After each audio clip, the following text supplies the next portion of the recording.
Hello दोस्तों, welcome to बाजू classes. आज हम पढ़ेंगे जैन धर्म के बारे में। जैन धर्म से में क्या क्या था और इसे कैसे किस प्रकार के क्वेश्चन बनते हैं, पूरा एक संपूर्ण विश्लेषण पढ़ेंगे जैन धर्म के बारे में। अगर अभी तक आपने हमारे चैनल को सब्सक्राइब नहीं किया तो चैनल को सब्सक्राइब करना बिल्कुल भी ना भूलें। इससे पहले हम हिंदू धर्म और बौद्ध धर्म के बारे में पढ़ा चुके हैं। अभी जैन धर्म है। जैन धर्म के बाद हम पढ़ेंगे सिख धर्म के बारे में। चलिए देखते हैं दोस्तों।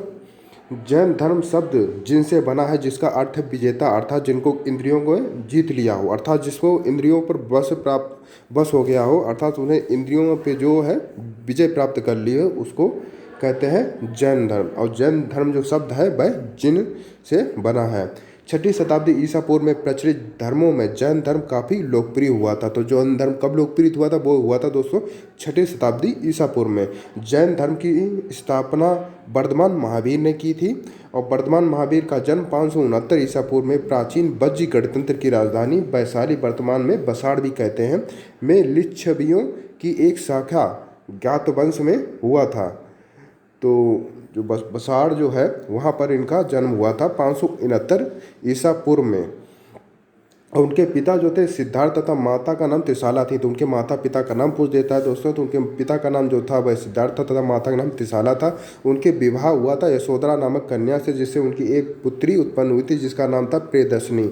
30 वर्ष की अवस्था में महावीर ने ग्रह का त्याग कर दिया था। तो ये भी दोस्तों पूछ देता है किस अवस्था में ग्रह का त्याग कर दिया था भगवान महावीर ने? तो 30 वर्ष की अवस्था में ग्रह का त्याग कर दिया था। तथा उनकी पुत्री का क्या नाम था? तो उनकी पुत्री का नाम था प्रियदर्शनी तथा पिता का नाम था सिद्धार्थ तथा माता का नाम त्रिशाला था। तथा उनका विवाह किससे हुआ था? तो उनका विवाह जो हुआ था वह यशोधरा नामक कन्या से हुआ था।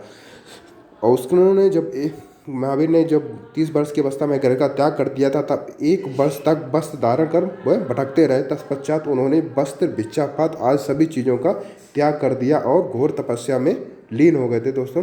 12 वर्ष की कठोर तपस्या के पश्चात उन्हें कैवल्य की ज्ञान प्राप्ति हुई थी। तो 12 वर्ष की कठोर तपस्या के बाद उन्हें किसकी ज्ञान की प्राप्ति हुई थी? तो लोग ये भी पूछता है। तो कैवल्य ज्ञान की प्राप्ति हुई थी। तत्पश्चात उन्होंने जीवन पर्यंत घूम घूम कर अपने मत का प्रचार किया। महावीर की मृत्यु 72 वर्ष की अवस्था में 485 ईसा पूर्व में पावापुरी नामक स्थान पर हुई थी। तो जो महावीर थे उनकी मृत्यु कब हुई थी? तो उनकी मृत्यु जो हुई थी 72 वर्ष की अवस्था में हुई थी और 485 ईसा पूर्व में। और किस स्थान पर हुई थी? पावापुरी नामक स्थान पर हुई थी। जैन धर्म के 24 तीर्थंकर हुए हैं।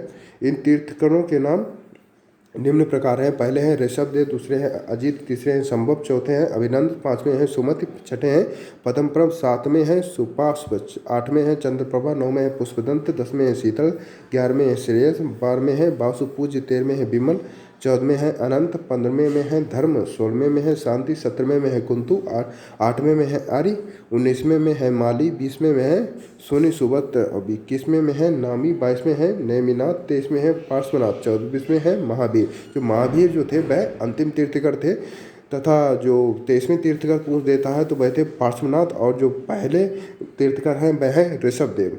जैन धर्म के तीर्थकरों का अर्थ संसार रूपी सागर को पार करने के लिए औरों को मार्ग बताने वाला होता है। अर्थात जो व्यक्ति औरों को संसार रूपी जो सागर है उससे या लोह भ्रम आदि से पार लगाने वाला ही जैन धर्म में तीर्थकर कहलाता है। तो तीर्थकर का अर्थ है संसार रूपी सागर से औरों की सहायता करना।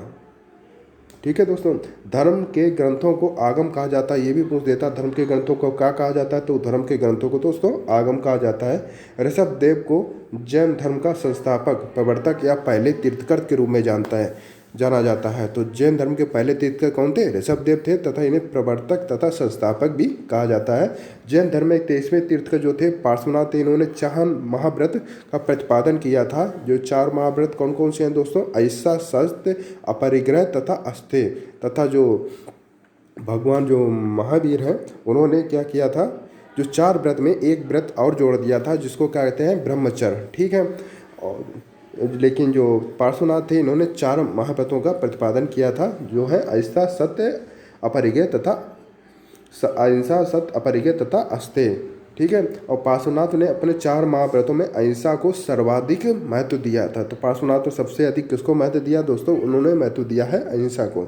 जैन धर्म के 24वां तीर्थकर व अंतिम तीर्थकर जैन धर्म का वास्तविक संस्थापक कहा जाता है। जैन धर्म का वास्तविक संस्थापक किसे कहते हैं? तो भगवान महावीर को, जो 24वें तीर्थकर थे, उन्हें जैन धर्म का वास्तविक संस्थापक कहा जाता है। महावीर ने अपने पूर्वगामी तीर्थकर जो थे, उनसे पहले के जो तीर्थकर थे पार्श्वनाथ, उनके द्वारा प्रतिपादित 4 महाव्रतों में एक 5वां व्रत जोड़ दिया था, जिसका नाम था ब्रह्मचर्य। तो उन्होंने, किसने एक व्रत और जोड़ा था? तो वह जोड़ा था महावीर स्वामी ने। और वह कौन सा व्रत था? वह था ब्रह्मचर्य दोस्तों था। सम्यक श्रद्धा, सम्यक ज्ञान और सम्यक आचरण जैन धर्म के 3 प्रमुख रत्न माने जाते हैं, जिन्हें त्रिरत्न कहा जाता है। त्रिरत्न किन्हें कहा जाता है दोस्तों? सम्यक ज्ञान, सम्यक श्रद्धा और सम्यक आचरण, इनको क्या कहते हैं? त्रिरत्न कहते हैं। स्यादवाद जैन धर्म में मूल रूप में ज्ञान की सापेक्षता का सिद्धांत है। स्यादवाद को समत, भगिनय एवं अनेकांतवाद भी कहा जाता है। महावीर की मृत्यु के लगभग 200 वर्ष पश्चात जैन धर्म को 2 भागों में विभाजित कर दिया गया था, जिसमें पहला था श्वेतांबर, दूसरा था दिगंबर। ये 2 भाग में जैन धर्म की जब मृत्यु हो गई थी उनके महावीर स्वामी की, जो इन्हें क्या रियल संस्थापक कभी कहा जाता है। ठीक है, अगर दोस्तों आपको ये वीडियो पसंद आए तो लाइक करें, शेयर करें और सब्सक्राइब करें। इसके बाद आपको जो सिख धर्म के बारे में संपूर्ण विश्लेषण के लिए वीडियो प्राप्त होगी जल्दी ही। धन्यवाद दोस्तों।